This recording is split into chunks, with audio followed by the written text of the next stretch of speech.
Hi. So I'm in Ibiza today, and I'm sitting here with Gustaf Broms, whom I saw in a performance a couple of days ago. And he did something quite interesting in the old village or the old town of Ibiza.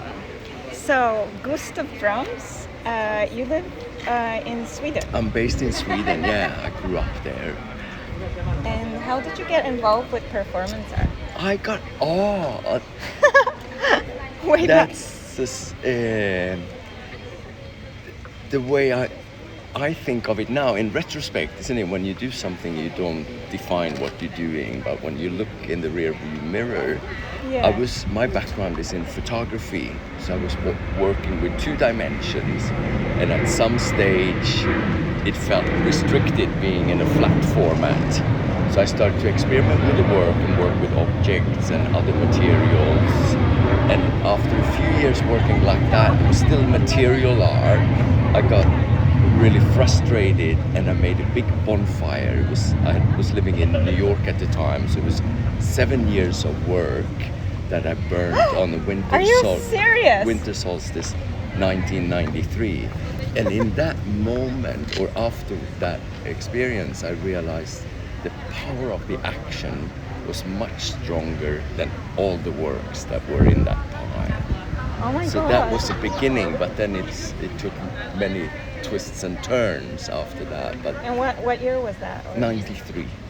So this year, your performance also had fire in it. And for me, it was very moving because I'm homeless at the moment. And I saw you create a little house, put it on your head, set it on fire, and then you put your fire in your suitcase. So you put your house that turned into fire and then you put it in the suitcase. So is fire like a thing in your work? I think I use the four elements: fire, earth, air, and water in most performances I do. Oh my god, that's so tantric. After that experience with the bonfire, I went and I lived up in the mountains for 2 years in India. And after Oh my that, god, you're amazing. after that time, I thought of it as it's like living up in the sky, with especially monsoon when you had the clouds moving underneath you. So I thought I want to do a project based on the four elements I started with, of living in an environment that has a strong influence of one element. So after that, I went to Ireland and I spent 1 year and did works that had a relationship to water. And then I went to the forest in Sweden and spent a year, and that was the idea of earth. Then I was a year in Australia in the desert, and that was the idea of fire. And in India, where were you in India? In this place called Almora. It's up straight north of Delhi on the Tibetan-Nepali border. That corner is called Kumaon. It used to be like a Nepali kingdom. And that's where you explored air. Yes. And what did your work look like when it was air driven? It's something. I mean, now I understand those works as a very slow performance. It's almost a 10-year project from start to finish, because I did the idea of the fifth element also as the idea of consciousness as the fifth element. But it was what came out was like installations made with organic materials. And did anyone finance that, or were you just living it out? I raised money doing work, and then I had a year, and then I raised money like that. But also not for the project. The project. Oh yeah, you did. Okay. So I worked with photography and saved up money, and then I had a year like that. That's why it took 10 years, because I had little time. But did somebody pay for the photography of the action? No, you did your own projects, and then you did that. I sold work, maybe. Yeah. I sold work because I kind of documented it as photographs, and then I've sold pieces along the way. I just want to say, in this performance that you did, you cut your hair. Yes. So it was a one-time performance in the town, in the village of Ibiza, and then you cut your hair and set it on fire, so you can't repeat that. How do you feel about that? It's really... I think that's the wonderful part of the process, is that every work is unique. But don't you feel attachment? you're burning your work, you're burning your hair. How I does wouldn't it feel? say attached. No, I think it's. I mean, if anything, it's a reminder that everything is constantly changing, rather than holding on to it. So I think that is an important part of that's the part of the attraction working with performance. That it's an ephemeral art form.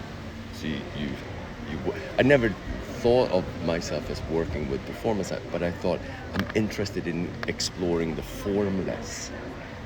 So of course this is no form. It's what remains is only the experience. But like for me, I'm very grippy. I do this yoga and I try to practice letting go. And that for me is my natural reaction. The nervous system is like, I want to grip, I want to hold, I don't want to let go. And for you, what is the sensation when you're letting go of all I think it's freedom. It's a sense of freedom that you move. You have this impulse to make a work, and once you done it, then you're free from that, and you can take a next step. I always find it like that. Like you, isn't it like you have? It's all this kind of fluid emotion and questions or whatever it is that is the foundation or the impulse to make a work, and you always think like this is some clarity. But once you've done that work, like every work feels like a failure in some ways, and like this, you have these amazing hopes that makes you want to do a work. But then it was always like, not quite there. But it kind of gives you a platform to stand on, to ask another question and take another step. Because I do documentary photography, and for me, every time I take a photograph, I learned with the analog. So you had to stabilize yourself and hold your breath, because if you didn't, there wasn't the stabilizers that we have now. And so I always hold my breath. And now in dancing, the thing that I'm practicing is letting go so that the breath travels. So I'm not holding my breath. So it's completely the opposite of photography. But I don't know, like your work, for me, it's really scary. Yeah. But I've Do you want to be here now, or you want to stay around and go there later? I happily come with you now. Okay, A couple of minutes, we finish this. Yeah, we are kind of the car is there, so I don't need a rush because it's a rush to go to concert. Yeah. Yes. So your sensation is of freedom. And what do you think about performance art today? I see great things. Few people come, and it's mostly artists. Yeah, I think that's always been. This form has always been something that really attracts artists rather than a big audience. But also in the time that I've been active in this scene, it probably never had as much attention as today, with being in the big institutions like this last 10 years, having curators for performance art, departments for performance art like MoMA and Guggenheim and the Tate Modern, and so it's never been this much attention as it is today. I imagine like 60s and 70s it was more in the main institutions, and then I think it was very much a little small esoteric scene, and now again it is. And do you connect it to land art? I'm sorry? Do you connect it to land art? It's a funny parallel in a way, but I think they were, what I understand, asking similar questions but have almost opposite approach. This thing of moving out of the museum and working with something that is a form that is changing, but of course land art is very physical and performance art is not. So it's asking similar questions but opposite approach to.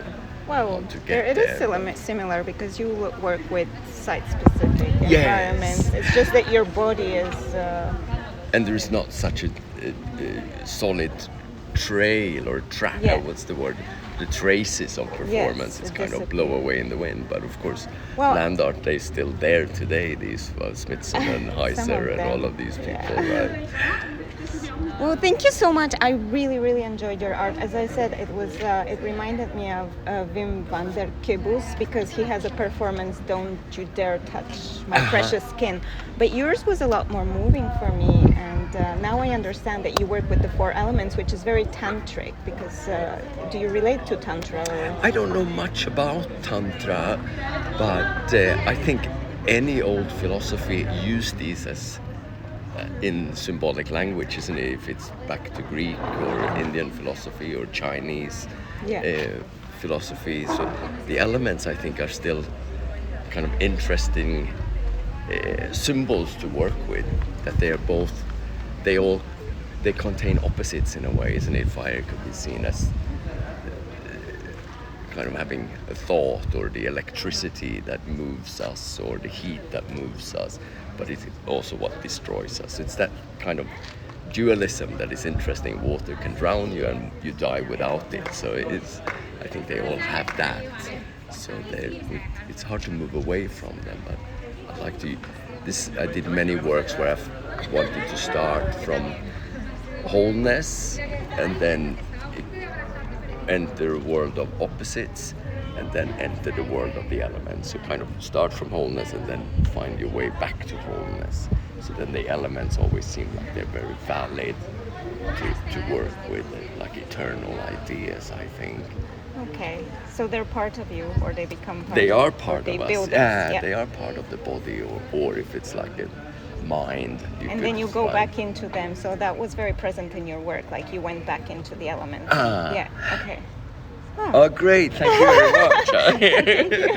Really I'm gonna enjoyed. run so I Thank don't you. keep them waiting. Okay, thank Will you. I see you later today? See you. Yeah. Enjoy. Bye. Ciao. Ciao.